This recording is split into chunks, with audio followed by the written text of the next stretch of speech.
우리 하나님 아버지와 주 예수 그리스도로부터 오는 은혜와 평강이 여러분들과 함께 하시기를 바랍니다. 우리 옆사람, 앞사람, 뒷사람들과 함께 인사하시겠습니다. 당신은 하나님의 자녀입니다. 인사하겠습니다. 당신은 하나님의 자녀입니다. 아멘.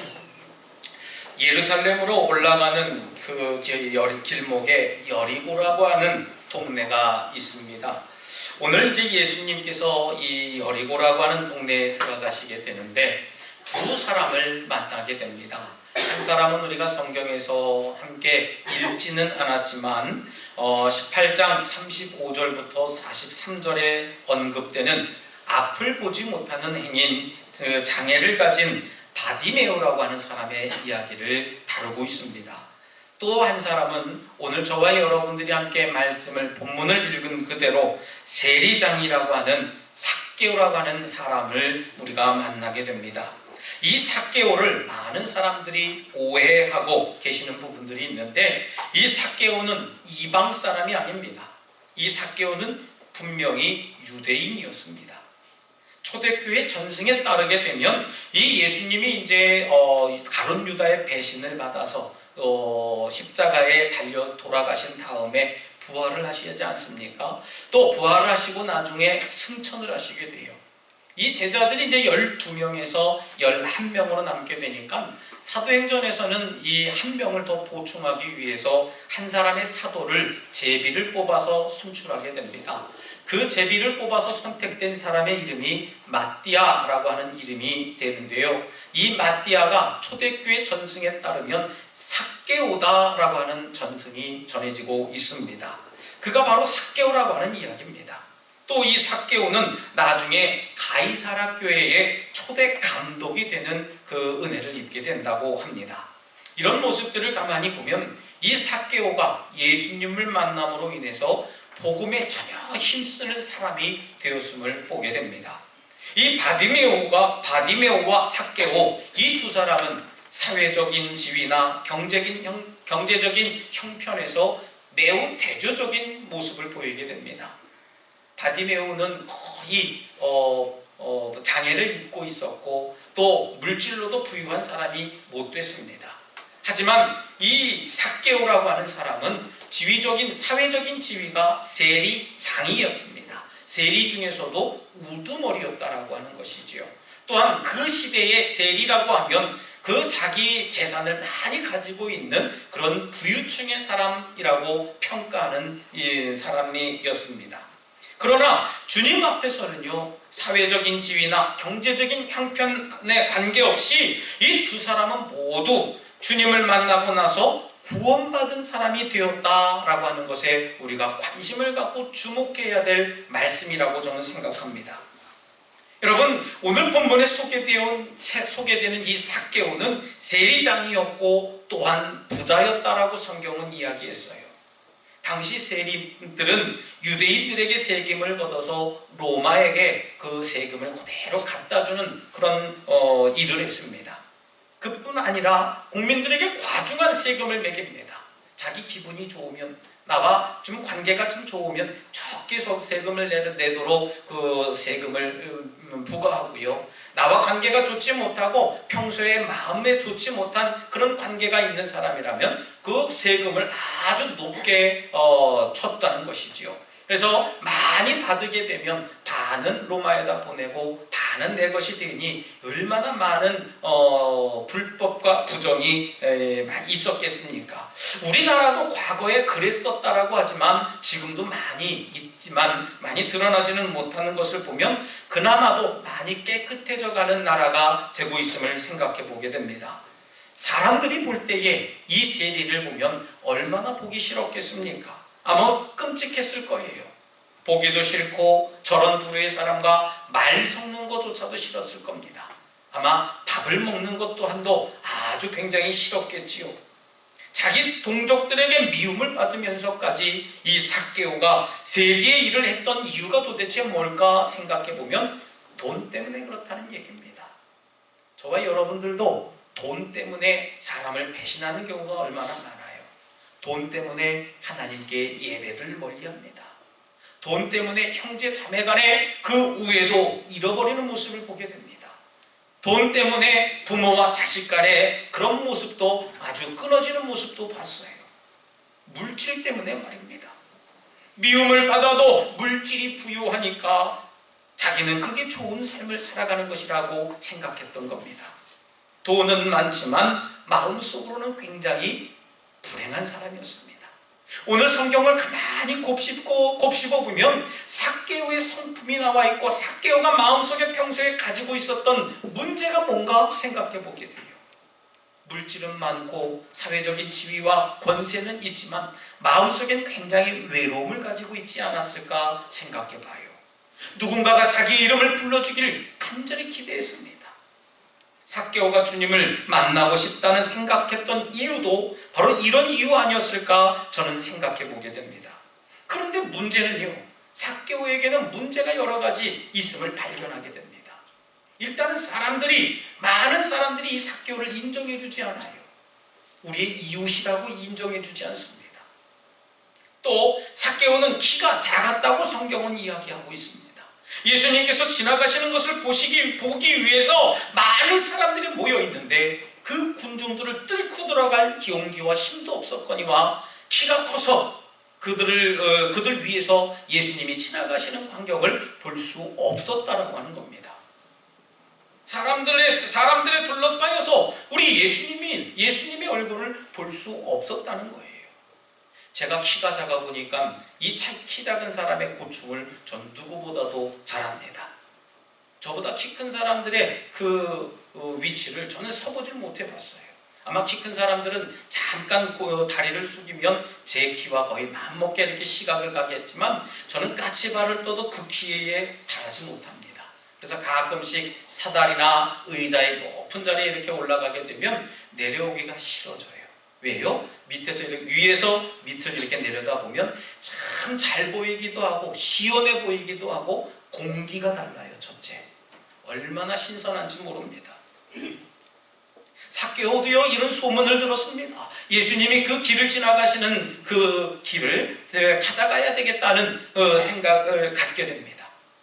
아마 여러 사람 같았으면 많은 사람들 가운데 둘러싸여서 예수님을 볼 수 없기 때문에 아마 여러 사람 같으면 남 보면 그만이지 하고선 집으로 돌아가지 않았을까 생각해요. 우리는 우리 생각대로 살아가는 모습 속에 착각을 얼마나 많이 하고 있는지 몰라요. 삭개오는 포기하지 않았습니다. 예수님을 만나고 예수님을 경험해야 되겠다는 그 마음을 포기하지 않았어요. 근데 우리는 반대로 어떻습니까?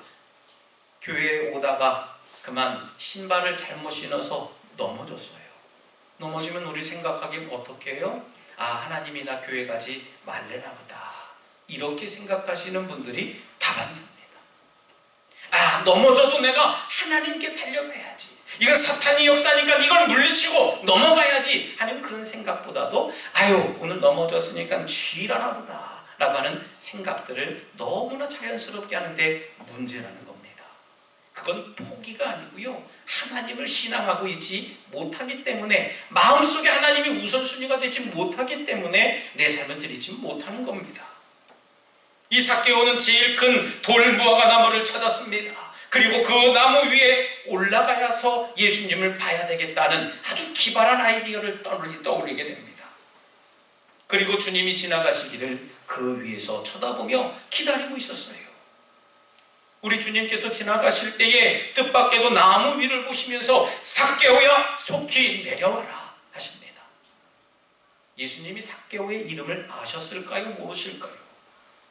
뭐 예수님이니까 아셨겠지요 하겠습니다만은 저는 그것이 하나님의 섭리고 하나님의 뜻이라고 저는 생각하게 됩니다. 그리고 그 삭개오를 내려오고 난 다음에 내려올 때에 그 집에 유하해야 되겠다. 내가 너의 집에 머물러야 되겠다 라고 얘기를 합니다. 삭개오는 급히 내려와서 즐거워하며 영접했다 라고 이야기를 하고 있어요. 얼마나 즐거웠겠습니까? 많은 사람들이 내 이름을 몰라주는 줄 알았어요. 많은 사람들이 나를 무시하고 나를 그냥 멀리만 하는 줄 알았는데 우리의 왕이라고 하시는 그 예수님이 지나가시면서 내 이름을 불러가시며 나를 오라고 명령하셨습니다. 그때 우리 삭개오는 주님이 어떤 말씀도 하시기 전에, 무엇을 요구하시기도 전에 자진해서 먼저 얘기를 했어요. 주님, 내 소유의 절반을 팔아서 가난한 이웃들에게 나눠줄 것이고요, 내가 혹시 속여서 빼앗은 일이 있으면 내각절로 갚겠습니다 했어요. 아마 저 같으면 좀 얕게 생각했을 것 같습니다. 주님, 이제 앞으로는 어려운 사람들을 도와주고요, 앞으로는 남을 속여서 빼앗지도 않겠습니다. 앞으로 하겠지요. 여러분, 근데 중요한 것은 뭡니까? 하나님 앞에 회개할 때는요, 과거를 회개하는 겁니다. 과거를 회개하는 거예요. 하나님, 잘못했어요, 입술만 하는 게 아니고요, 내가 속여 뺏은 것이 있으면 몇 배를 갚겠다고요? 4배를 갚겠다고 했어요. 그리고 내 소유를 절반을 팔아서 누구를 주겠다고요?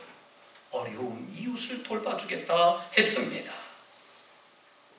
이때 우리 주님은 삭개오를 향해서 뭐라고 칭찬하시고 뭐라고 인정하셨습니까? 이 사람도 아브라함의 자손이다 선포하셨습니다. 할렐루야. 여러분, 삭개오는 분명히 유대인입니다. 다른 유대인들과 마찬가지로 태어나면서부터 아브라함의 자손이었었어요. 그런데 주님은 이 사람도 아브라함의 자손이다 라고 선언한 이유가 뭐겠습니까? 아마도 많은 사람들이 삭개오를 무시하고 멸시하고 천대했겠지요. 유대인이긴 하지만 저 사람 인간이 아니야, 저 사람 경주김씨지만 우리와 같은 경주김씨가 아니야, 잘못된 사람이야, 그렇게 평가하고 이해했던 거예요. 그런데 이 사람도 아브라함의 자손이라고 선언하신 이유가 뭐겠습니까?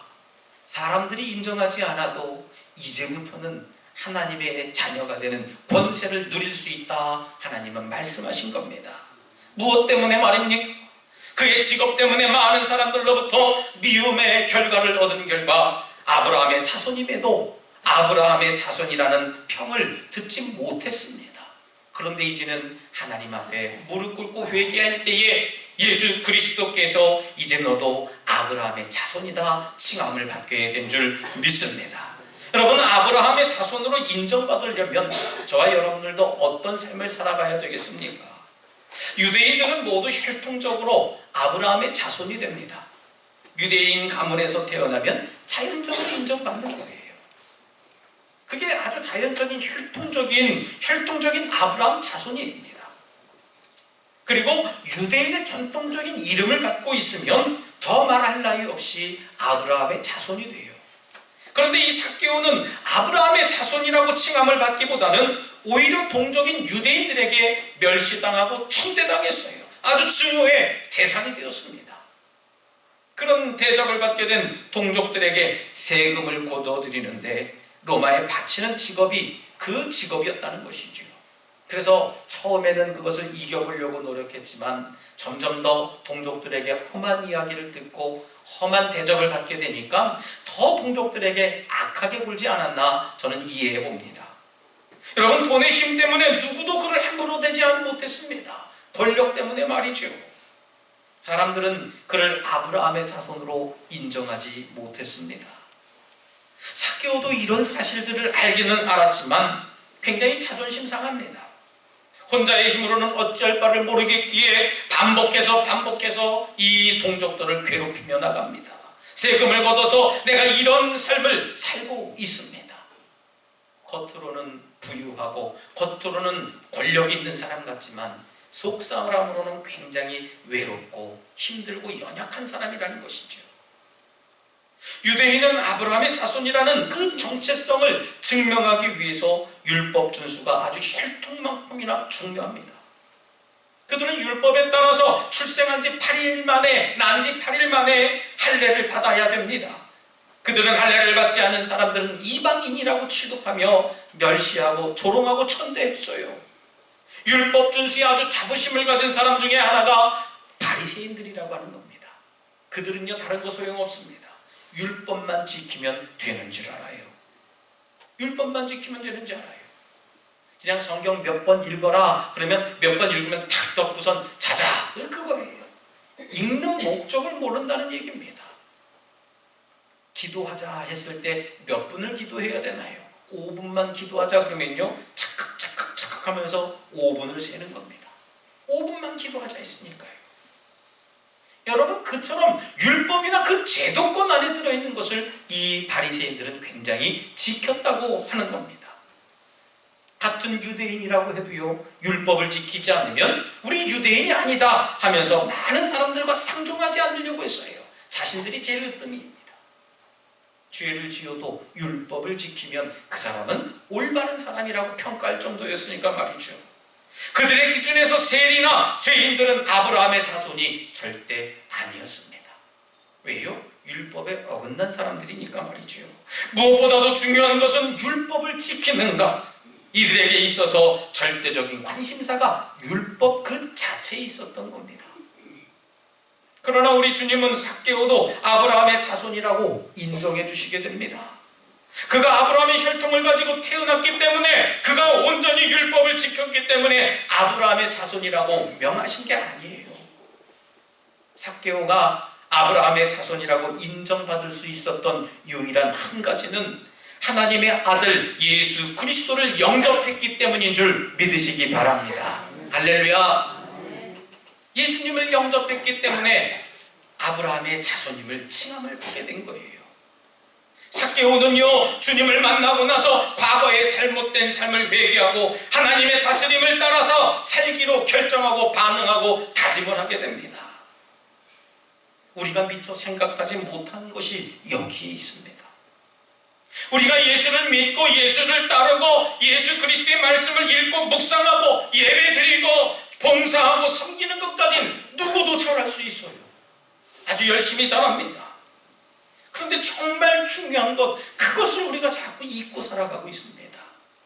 예수 그리스도를 영접하고 예수 그리스도를 믿는 일 다음에는 무엇이 중요합니까? 우리의 삶이 변화되어야 됩니다. 아멘입니까? 예수님을 만나고 예수 그리스도를 영접하고 예수를 믿고 나서는 과거의 내 삶과 비교해서 바뀌어지는 삶이 되어야 돼요. 반드시 바뀌어져야 됩니다. 예수를 믿으나 안 믿으나 똑같은 삶은 예수를 믿는 삶이 아니라는 말씀을 저는 하고 싶습니다. 여러분, 변화되어야 됩니다. 예수 그리스도를 만났다면 이제는 변화되어야 됩니다. 이웃을 전혀 사랑하지 않고 늘 입술에서 남을 미워하고 험담하고 불평하고 불만만 갖던 사람이 예수 그리스도를 인격적으로 만나고 나서는 사랑하는 입술이 되었다. 이 얼마나 멋진 변화입니까? 사랑하는 우리 독수가족 여러분, 하나님의 은혜를 믿음으로 구원받은 사람이 바로 아브라함의 자손, 선민, 하나님께 선택받은 백성이 되는 겁니다. 아브라함은 믿음의 조상입니다.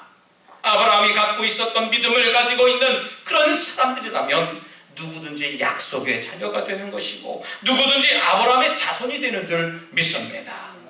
지금도 우리 주님께서는요, 이 세상에 많은 사람들을 아브라함의 자손으로 계속해서 초대하고 계세요. 삭개오가 주님의 초청에 반응해서 그 초청에 받아들여 자신의 집으로 주님을 영접했던 것처럼, 그렇게 우리 주님의 부르심에 믿음으로 응답하고 반응하고 그 초청에 우리가 영접하는 저와 여러분들의 삶이 되시길 부탁드리겠습니다. 그 부르심에 믿음으로 응답하는 사람들에게 주님께서는 저와 여러분들에게 오늘 명령하십니다. 구원이 이 집에 이르렀다.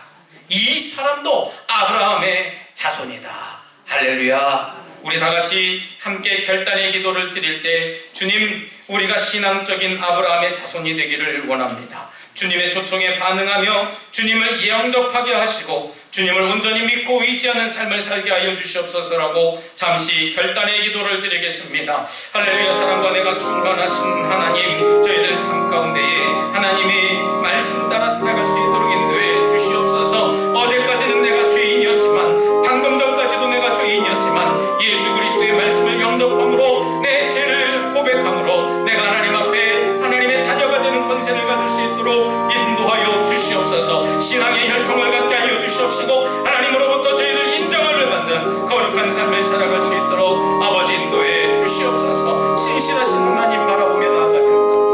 주여 붙잡아 주시옵소서. 하나님 감사합니다. 우리를 주님의 자녀 삼아 주시고 믿음으로 한 가족이 되게 하심을 감사드립니다. 주님, 우리 모두 서로 사랑하고 섬기고 아끼는 우리 믿음의 덕수 가족들이 되게 하여 주시옵소서. 그래서 하나님으로부터 잘했다 칭찬받으며 하나님의 자녀가 되는 권세를 저희들이 살아가며 누릴 수 있도록 축복하여 주시옵소서. 예수님 이름으로 기도드리옵나이다. 아멘.